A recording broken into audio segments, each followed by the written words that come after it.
3 months ago, I, Kristen Quinn, 24 years old, spent every spare second planning my sister's Sweet 16.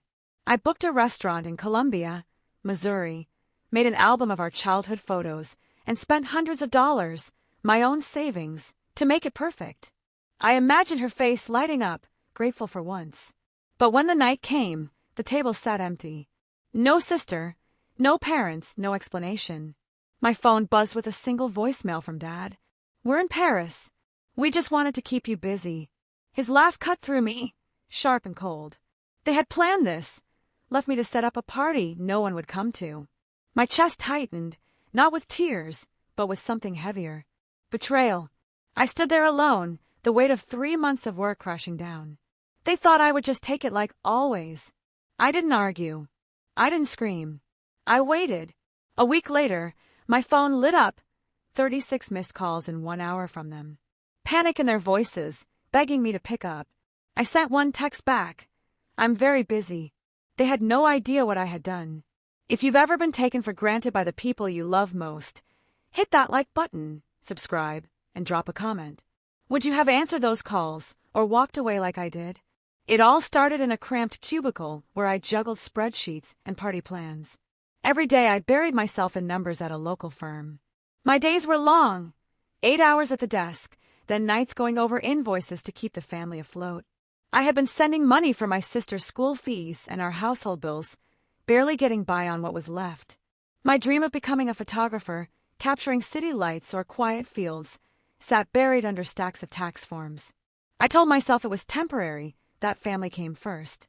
3 months ago, I took on planning my sister's Sweet 16. Addison had been dropping hints about wanting something big, something memorable. I wanted her to feel special, to see me as the sister who made it happen.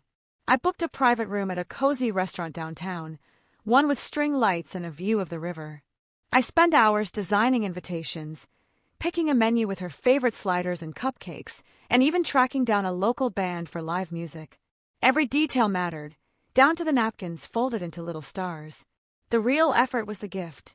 I stayed up late gluing photos into an album, snapshots of us as kids, laughing in the backyard, building snowmen, fighting over the last cookie. I wanted her to remember those moments, to feel how much I cared.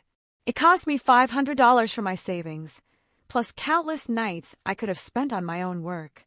Mom and Dad kept pushing me to make it perfect. "You're so good at this," Mom would say, her voice sharp when I hesitated. Dad texted daily asking for updates, reminding me how much Addison deserved it.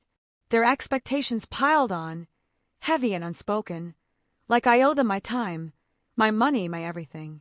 I didn't question it. I was the older sister, the one who held things together. I would call the restaurant manager between meetings, sneaking in quick chats about table settings. "Make it quick," my boss would snap, so I'd rush, balancing my job and their demands.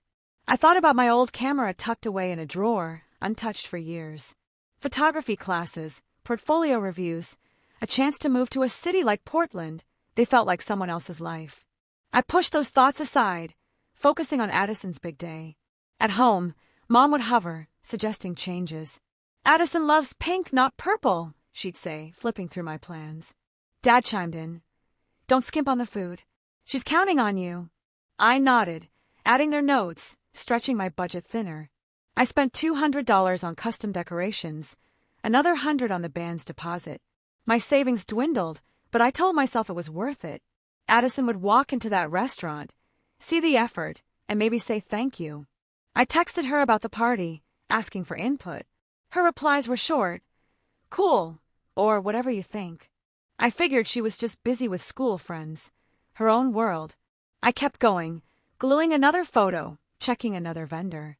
I imagined her smile, the way she'd hug me when it was over. That's what sisters do, right? You show up, you sacrifice, you make it happen. By the end, I was exhausted but hopeful. The restaurant was booked, the album was done, the band was ready. I sent Mom and Dad the final plan, expecting a nod of approval. "Looks fine," Dad texted back. Mom didn't reply. I brushed it off, thinking they were just distracted. I had no idea what they were planning behind my back, how they'd turn my effort into nothing. All I could think about was Addison's face when she saw that party, the one I'd poured my heart into. By 6 p.m., the restaurant was perfect, but the chairs stayed empty. I stood in the private room, my phone clutched tight, waiting for a text, a call, anything.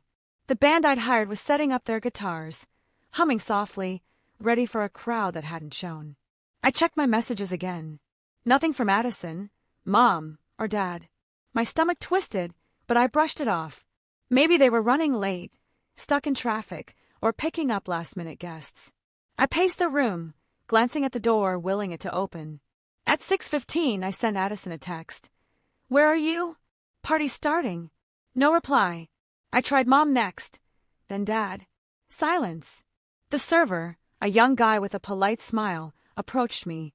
"Everything okay? Need more time?" I nodded, forcing a grin, and said I'd check in with the family. My fingers shook as I dialed Addison's number. Straight to voicemail. I tried Mom. Same thing. Finally, I called Dad. After 3 rings, he picked up, his voice distant, almost amused. "Hey, Kristen," he said, like he was answering a casual check-in. I heard chatter in the background, a faint announcement in French. "Where are you guys?" I asked, my voice tight. A pause, then a chuckle. "Oh, we're in Paris. Didn't we mention? We just wanted to keep you busy." His laugh hit me like a slap, sharp and careless. I froze, the phone pressed to my ear as he went on about their trip, how Addison needed a real celebration. Mom's voice chimed in, giggling about some cafe they'd found. I couldn't speak. The line went dead. I stood there alone, the band now packing up, the server avoiding my eyes. My chest felt hollow, like someone had carved out everything I trusted. They hadn't just forgotten. They'd planned this, left me to pour my heart into a party no one would attend. For 3 months I'd worked, spent my savings, stayed up late, all for nothing. The betrayal wasn't just their absence. It was the lie, the way they'd strung me along, knowing I'd do it all without question. I sank into a chair, staring at my phone, the screen still blank. No apologies, no explanations, just that laugh echoing in my head. I thought about the years I'd spent putting them first, always the reliable one, the one who fixed things. But now, for the first time, I wondered what my role really was. Was I just the sister who made things happen? The daughter who paid the bills? The one they could count on to stay busy while they lived their lives? The server came back, offering to pack up the food. I shook my head and told him to donate it. I didn't want leftovers of a night that never happened. I walked to the album I'd made for Addison, still wrapped in tissue paper, untouched. I'd pictured her opening it, smiling at our childhood memories. Now it felt like a relic of someone I thought I knew. I left it on the table, not sure if I'd ever give it to her. As I stepped outside, the evening air hit me, sharp and cold. I wasn't angry, not yet. The hurt was too deep for that. But something else stirred, a quiet question I'd never dared ask. Why was I always the one left behind? I didn't have an answer. But standing there, I knew I couldn't keep playing their game. For once, I needed to figure out what I was worth. Not to them, but to myself. That night, a text from Tara lit up my phone. I was back in my apartment, the silence heavy after leaving the empty restaurant. Her message was short but sharp. "Kristen, you deserve more than this. There's a photography course in Portland, Oregon. Starts next month. Go for it." I stared at the screen, her words cutting through the fog in my head. Tara, my best friend from high school, had always seen what I couldn't.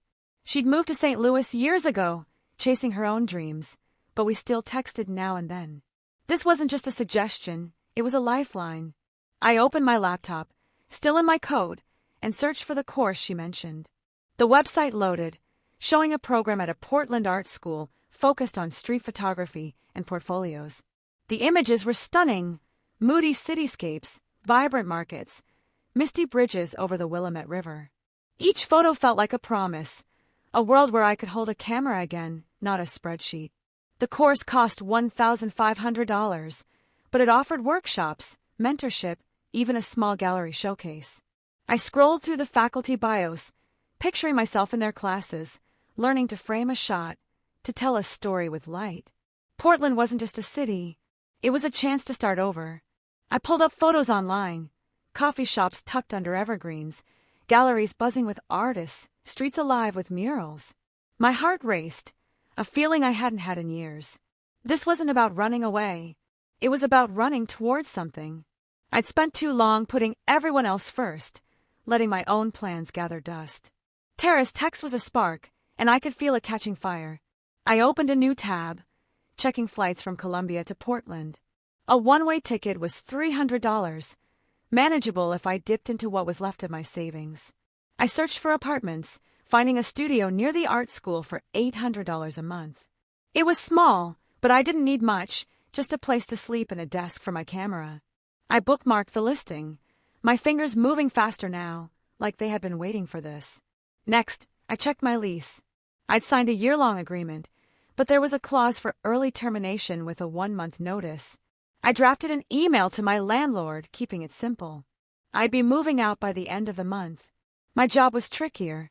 I'd been at the accounting firm for 3 years, steady but suffocating. I opened another email, addressing my boss, stating I'd resign in 2 weeks. I didn't explain why, didn't feel I owed anyone that. I pulled out my old camera, a Canon I'd bought in college, still in its case.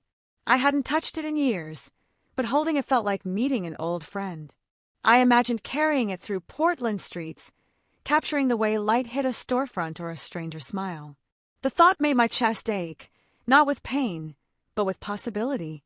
I wasn't the same person who'd planned that party, who trusted blindly. I was done being the one who stayed behind.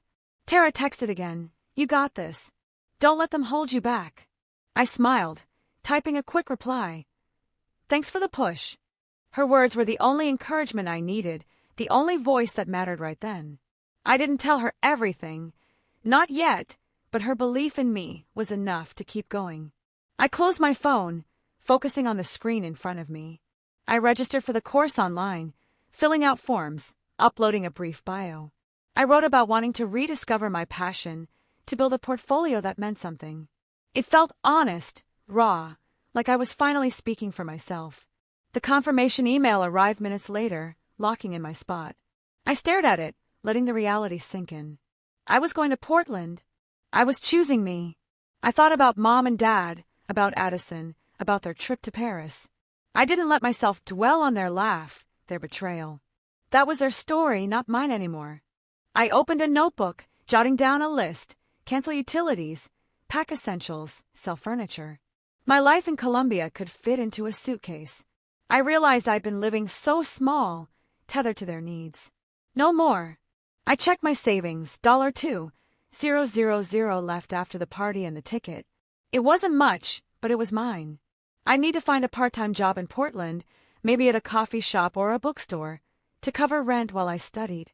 I searched online, finding a few openings near the art school. I bookmarked them, already imagining a new routine, one where I wasn't just surviving. By midnight, my plan was taking shape. I'd leave in 3 weeks, enough time to wrap things up. I thought about telling Mom and Dad, but decided against it. They didn't deserve to know. Not yet. I'd leave a note for Addison, maybe with the album I'd made, but nothing more. They'd find out when I was gone, when it was too late to pull me back. I looked at my camera again, running my fingers over its lens. It felt heavier now, not with weight, but with purpose. Portland was waiting, and so was I. For the first time, I saw a future that wasn't defined by their expectations, their lies. I wasn't running from them. I was building something new, something that was mine alone. The next morning, I sat down with a coffee and a decision. My laptop glowed in the dim light of my apartment, the plan from last night, now a checklist I was ready to tackle. I opened my email and drafted a message to my landlord, stating I'd terminate my lease by the end of the month. The words came easily, no hesitation, no second thoughts. I hit send, feeling a knot in my chest loosen. Next, I wrote to my boss at the accounting firm, keeping it professional. 2 weeks' notice, effective immediately. I didn't mention Portland or my reasons. That was for me, not them. The email whooshed away, and I exhaled, lighter already. I pulled up a travel site, searching for flights to Portland, Oregon. A one-way ticket for 3 weeks from now cost $300, a small dent in my savings. I booked it, the confirmation popping up with a date and time that felt like a promise. My fingers lingered on the keyboard, a quiet thrill running through me. I was doing this, really doing it. Then I turned to the album. I'd started it for Addison's Sweet 16, but it was different now. I opened a box of old photos, pulling out shots I'd taken over the years, some of me and Addison as kids, others of me alone, experimenting with my camera. There was one of us at a county fair, her face sticky with cotton candy, my grin wide behind the lens.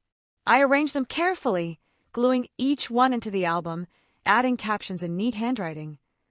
Summer 2015, we fought over the last ride. It wasn't just a gift anymore. It was a goodbye, a way to close that chapter. I grabbed a sheet of paper for the letter. My pen hovered, then moved. Addison, I wrote, "This album is for you. It's the last thing I'll do for you. I've paid for your school, your clothes, our family's bills, but that ends now. I'm leaving for Portland to live my own life. I hope you find yours." I didn't mention Mom or Dad, didn't accuse or explain. The words were calm, final. I folded the letter, tucked it into the album, and set it on my kitchen counter. It felt right, like shedding a weight I'd carried too long. My phone buzzed, a reminder to call Aunt Ellen. I hadn't spoken to her in months, but she'd always been the one family member who listened. I dialed her number, and she picked up on the second ring. "Kristen, good to hear from you," she said, her voice warm. I told her about the photography course, my plan to move to Portland, and asked if I could stay with her for a few weeks while I settled in. "Of course," she said without pause. "I've got a spare room, and I can't wait to see your photos." Her support was a lifeline, steady and real. We talked logistics, her address, the best coffee shops near her place. Before I hung up, my resolve stronger. I looked around my apartment, mentally sorting what to keep. My camera, clothes, a few books. That was enough. I listed my furniture online, a couch for $100, a table for $50. The rest I'd donate. My life here had been small, defined by routine and obligation. Now every step felt like reclaiming something. I checked my savings, $1, $700 after the ticket and course fees. I'd need a job in Portland, but the thought didn't scare me. A barista gig or bookstore shift would do while I studied. I packed a suitcase, folding shirts and jeans with care. My camera went into its case, ready for a new city. I imagined walking Portland streets, snapping photos of bridges and murals, building a portfolio that was mine. The lightness in my chest grew, not from anger or hurt, but from knowing I was choosing myself. I didn't think about their trip to Paris, their lies. That was behind me. I was moving forward, step by deliberate step. By noon, I'd finished the big tasks. The lease was ending. The job was done. The ticket was booked.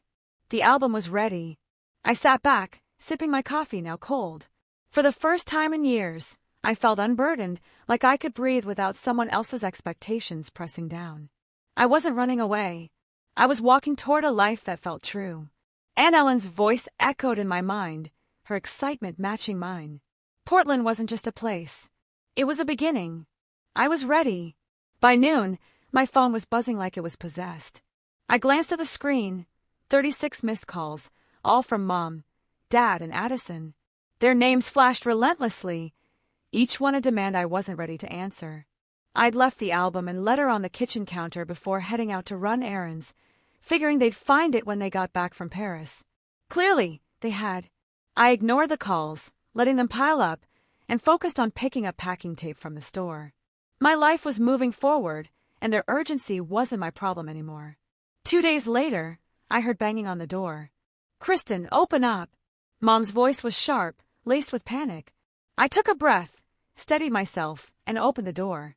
Mom, Dad, and Addison stood there, faces red, the album clutched in Addison's hands. "How could you do this?" Mom snapped, stepping inside without invitation. "You're abandoning us." Dad's eyes narrowed, his voice low.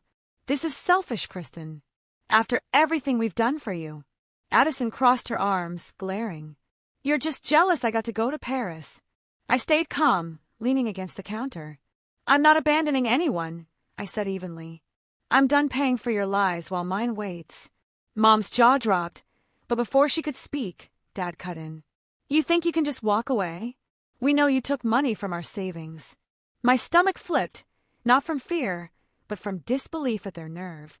They'd made up a story to keep me in line, and now they were doubling down. You stole from us, Mom added, her voice shaking with accusation. We called the police. They're on their way. Addison smirked, like she'd won something. I didn't flinch.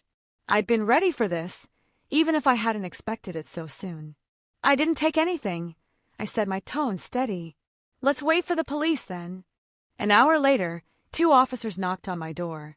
Mom and Dad stood behind them, arms crossed, confident they'd caught me. Addison hovered near the couch, flipping through the album like it was evidence. The lead officer, a woman with a notepad, asked for my side. I walked to my desk, pulled out a folder, and handed it over. These are my bank statements, I said. Every cent I spent on the party, on Addison's school, on our bills. It came from my account, not yours. I pointed to the highlighted transactions. $500 for the restaurant, $200 for decorations, countless smaller withdrawals for family expenses. The officer scanned the papers, then looked at Mom and Dad. This matches her account, she said. No evidence of theft here. Dad's face fell, his bluster gone. Mom stammered, but we thought. The officer cut her off. You made a serious claim without proof. I suggest you sort this out privately. She nodded to me, almost apologetic, and left with her partner. The accusation was dead, just like their hold over me. Mom tried again, softer now. Kristen, we didn't mean to upset you. Let's talk. I shook my head. There's nothing to talk about. I'm leaving for Portland in 3 weeks. I'm done being your bank, your planner, your backup. Addison scoffed, tossing the album onto the table. You're so dramatic, she said. You'll come crawling back when you fail. I met her eyes, unflinching. I won't. This is my life now. Dad stepped forward, his voice hard. You owe us, Kristen. We raised you. I didn't. My voice didn't waver. Their words couldn't pull me in. I paid that debt, I said. Years of it. Now I'm free. The room went quiet, their argument spent. I could see it in their faces. Anger, yes, but also a flicker of realization.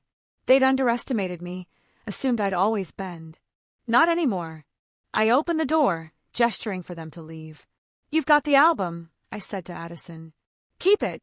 It's the last thing you'll get from me. Mom hesitated, reaching out, but I stepped back. Go, I said, my voice firm but calm. They walked out, Mom muttering about family loyalty, Dad silent, Addison clutching the album like it burned her hands. I closed the door, the lock clicking with finality. I sat down, my heart steady. Their accusations, their anger, it didn't touch me. I'd built something stronger, a resolve they couldn't shake. Portland was waiting, and I was ready to meet it on my own terms. They tried to chain me with guilt, but I'd cut the links. I wasn't their daughter who fixed everything anymore. I was just Kristen, and that was enough. 3 days later, I walked into my parents' house with a letter. It wasn't for them, not directly. I'd spent the morning drafting an email to our extended family, aunts, uncles, cousins, laying out the truth about the party, about how Mom, Dad, and Addison had left me to plan it while they flew to Paris without a word. The letter in my hand was a printed copy, left on their dining table as a final statement. I didn't linger. I walked out, got in my car, and drove back to my apartment, ready to finish packing for Portland. Before leaving, I'd sent a group text to Addison's friends from school, a tight-knit crew she'd always bragged about. The message was simple. Addison's Sweet 16 was a lie. I planned it, spent my savings, and they left me waiting while they partied in Paris. I attached a photo of the empty restaurant. Tables set, the band packing up, the untouched decorations. I didn't need to say more. The truth spoke for itself. By the time I reached my apartment, my phone was lighting up with notifications, but I muted them. I wasn't here to watch the fallout. I was done with their drama. Addison's world unraveled first. Her friends, once loyal, started whispering. By the next day, her name was mud at school. Classmates who'd envied her Paris trip now saw her as the girl who ditched her sister for a selfie at the Eiffel Tower. A few of her closest friends stopped texting her, and her social media went quiet. No more posts about designer bags or trendy cafes. She built her reputation on Flash, but the truth stripped it away. I didn't hear this from her, of course. Cousins and neighbors started texting me, shocked, filling in the blanks. I didn't reply. Mom and Dad faced their own reckoning. The extended family, tight-knit and vocal, didn't take kindly to their stunt. Aunt Ellen, who'd already offered me her spare room in Portland, called Mom to ask why they'd lied. Cousins unfollowed them online, and family group chats buzzed with disapproval. Neighbors who'd once swapped small talk at block parties now gave them cold shoulders. Mom's book club canceled her invite to the next meeting, and Dad's golf buddies stopped calling. Their perfect image, community pillars, doting parents, crumbled. They'd always cared about appearances, and now they had none. Their reaction came fast. My phone lit up with calls, Mom's number first, then Dad's, then Addison's. Over and over. Voicemails piled up, each one angrier than the last. "Kristen, how could you humiliate us?" Mom's voice cracked, half pleading, half furious. Dad's was colder. "You've ruined our family's name." Addison's was pure venom. "You're a liar, and everyone will see it." I listened to the first few, then stopped. Their words didn't reach me anymore. I deleted the rest without playing them, my fingers steady on the screen. They tried texts next. Long paragraphs blaming me, calling me ungrateful, demanding I fix the mess. Mom wrote about loyalty, Dad about respect, Addison about how I'd stolen her spotlight. I read the first line of each, then archived them. I didn't know them a response, didn't know them anything. I'd spent years cleaning up their messes, paying their bills, planning their lives. This was their mess, and they'd face it alone. Tara texted me that afternoon, a short message. "Heard what you did? Proud of you, girl." It wasn't like her push from before, just a nod from someone who got it. I smiled, typed back a quick thanks, and put my phone down. Tara didn't need to say more. Her role in my story was done, and I was grateful for that moment of clarity she'd given me weeks ago. I kept packing, folding clothes, boxing up books. My suitcase sat by the door, my camera tucked safely inside. Portland was 2 weeks away, and I could already picture it. Rainy streets, coffee shops, the art school where I'd learned to capture the world through my lens. The chaos here, the calls, the texts, it was background noise now. I wasn't angry, wasn't hurt. I was free, and that freedom felt like air after years underwater. Mom tried one last time, showing up at my apartment that evening. She knocked softly, her voice muffled through the door. "Kristen, please, let's talk." I didn't open it. I stood on the other side silent, my hand on the lock. She waited a few minutes, then left. I didn't feel guilt, didn't feel torn. I'd said what I needed to say, not with words, but with actions. The email, the text, the letter, they were my line in the sand. I sat on my couch, the apartment nearly empty now, just a few boxes left. The silence wasn't heavy. It was peaceful. I'd torn down the lies they'd built, not for revenge, but for truth. They'd face their consequences, and I'd face my future. Portland wasn't just a city. It was mine, a place where I'd write my own story, frame by frame, shot by shot. I didn't need their approval, their apologies, or their anger. I had myself, and that was more than enough. At the airport, my camera felt heavier than ever, not from its weight, but from what it carried. My future, my choice, my new beginning. I boarded the plane to Portland, my suitcase stowed above, my heart steady. The hum of the engines drowned out the noise of the past weeks, and as the ground fell away, so did the weight of Columbia, Missouri. I didn't check my phone, didn't look for messages from Mom, Dad, or Addison. They were behind me, and I was done looking back. Aunt Ellen waited at Portland's baggage claim, her smile warm under the fluorescent lights. "Welcome home, Kristen," she said, pulling me into a hug. Her house, a cozy bungalow near the art school, became my temporary base. That first night, we sat on her porch, sipping tea, talking about the city's quirks, its rainy charm, its hidden galleries. She didn't ask about my family, didn't push. She just handed me a spare key and said, "This is your space now." The photography course started the next week. I walked into the classroom, my Canon slung over my shoulder, and felt a spark I hadn't known in years. The instructor, a wiry man with a knack for light, showed us how to frame a cityscape. I listened, took notes, and felt alive. My classmates were a mix, some young, some older, all hungry to create. We bonded over coffee runs and late-night critiques, our photos pinned to the studio walls like promises. I spent my days exploring Portland, camera in hand. I shot the Burnside Bridge at dusk, its steel glowing against the sky. I captured a street musician, his guitar case open for coins, his smile bright. Every click of a shutter felt like a victory, a step toward the life I'd chosen. The city unfolded around me, murals on brick walls, food carts steaming in the rain, markets buzzing with color. I wasn't just taking pictures. I was building something new, frame by frame. My phone stayed quiet. I hadn't heard from Mom, Dad, or Addison since I'd left, and I didn't reach out. Their anger, their accusations, they belonged to a life I'd left behind. I checked my email once, saw nothing from them, and closed it. My focus was here in Portland, where I was free to be Kristen. Not the sister who paid bills, not the daughter who fixed messes, just me. Looking back, I learned something vital. Choosing yourself isn't selfish. It's about living true to your values, not someone else's. I'd spent years putting my family first, thinking that was love.